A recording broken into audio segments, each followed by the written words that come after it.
Hello, Tom here again with another video, and in this one I'm going to be talking once again about my BMW F800. Now you might have noticed that I didn't say F800 ST. That's because it's not actually an ST. I recently discovered that it's actually a BMW F800S that has been made to look like an ST. Now the differences are not that great when it comes to the actual mechanics of the bike. The differences are in the styling and the fairings, etc.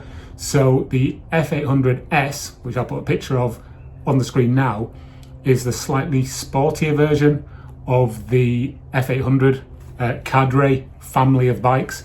The ST is a more touring orientated bike, and as such has a taller windscreen. It has a bigger fairing on it. And the previous owner, or one of the previous owners, there are two previous owners to this bike before me. One of them clearly wanted an ST but ended up with an S and decided to make some changes to it. And due to that, due to those modifications, a couple of inconsistencies have been made apparent to me through some comments on my previous videos. The first one being that on the bike it says F800S on the back of the bike, but on the fairing at the front it says ST. Anyway, after a little bit of investigation into the paperwork and the VIN and all that kind of thing, I've discovered that it is actually an S. Not that I'm particularly bothered about that, because whoever did these modifications has done a pretty good job. I suppose the most glaring one is the fact that the F800 ST was never available in red, whereas the S was. All of the F800 STs are available in blue or grey, never red. So that, the more you kind of find these things out as you go. Not particularly bothered about that. One thing I'm bothered about though is the fact that whoever owned this bike previously did make some rather odd modifications to the bike, and the biggest one for me that is a problem is that they basically put slightly higher handlebars on the bike, which interferes with the mirrors. And I wasn't that bothered at first, and if you look at my previous video you'll note that I did add some little roundels to the mirror to try and give me a little bit more of a view of the rear, and that was working okay-ish until recently when I was out on the bike and I had a bit of a near miss where I couldn't actually see behind me. And so I thought to myself, right, I need to sort this out. I need to sort these mirrors out, because even though I can still kind of see behind me and I can actually, use my head to move and actually look over my shoulder, which most bikers should be doing anyway with your lifesavers and all that kind of thing, I just thought this is a bit too sketchy. I need to sort these out. So, short of removing the handlebar risers, which are a little bit higher than the stock ones, I thought I would invest in some of these handlebar, or rather these mirror extender blocks, which I will show you here. And I'm going to install them on the bike, and I'm going to see if that actually makes any difference to how well the mirrors actually work. You don't realise how much you rely on your mirrors until you don't really have functioning ones, and yeah, that's a bit of an issue. So in this video I'm going to put them on and I'll show you what they look like and let you know if they actually work. So just to illustrate even more, I did rant about this in my original reveal video, but I've since done a little bit more research and I've kind of worked out what the issue is with the mirrors and the handlebars. So basically these risers here are a little bit too tall, and obviously the handlebars also kind of bend upwards. So with those two things in conjunction, they basically block out the mirrors. So I'm going to put these extenders on to see if they actually help with the issue that I'm experiencing.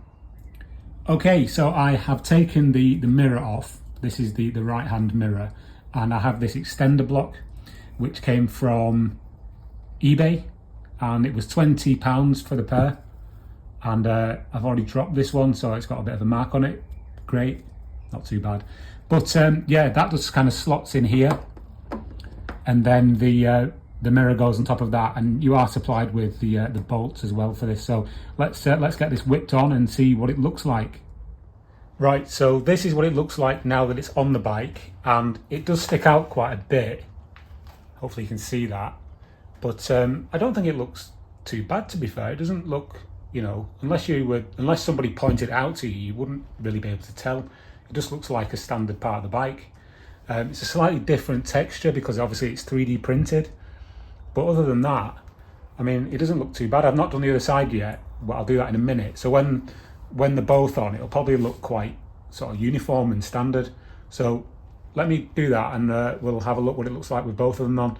The main thing obviously is that I can see through the mirrors. It's not really about the aesthetic of what they look like, but I'm not too displeased with that. Right, so here we are with both of the extenders on, looking quite symmetrical. I think that looks quite good, to be fair. It doesn't really detract from the style of the bike. In fact, it looks like it would be standard just because of the sort of the futuristic styling of the F800, or rather the hybrid F800 S stroke ST, which this is. So yeah, the main thing really is whether or not it makes the mirrors usable. So let me try the bike out, and I will let you know if this has done anything to make these more usable.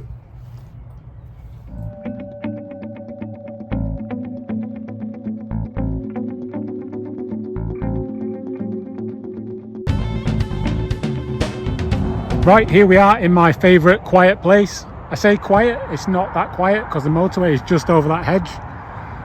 But here we are with the F800 with the new mirror extenders on. And well, what's the verdict? Well, I give a thoroughly deserved thumbs up because I can actually see through my mirrors now. I have these extenders on, so that's a great win. The only downside that I had when I was actually coming here where I am now was that I still had these like fisheye things on, which were actually you know, preventing me from actually fully seeing what I wanted to see in the mirrors. They do vibrate a little bit with these sort of solid blocks on, but so far so good. And hopefully you could see in the footage that yeah, it's way better with these on. So I don't think I need to change any of this stuff now. I'll probably just keep it as is, even though they are a little bit higher, these bars, than they should be. With these extenders on, the mirrors are now perfectly serviceable. So yeah, 20 quid well spent, I think.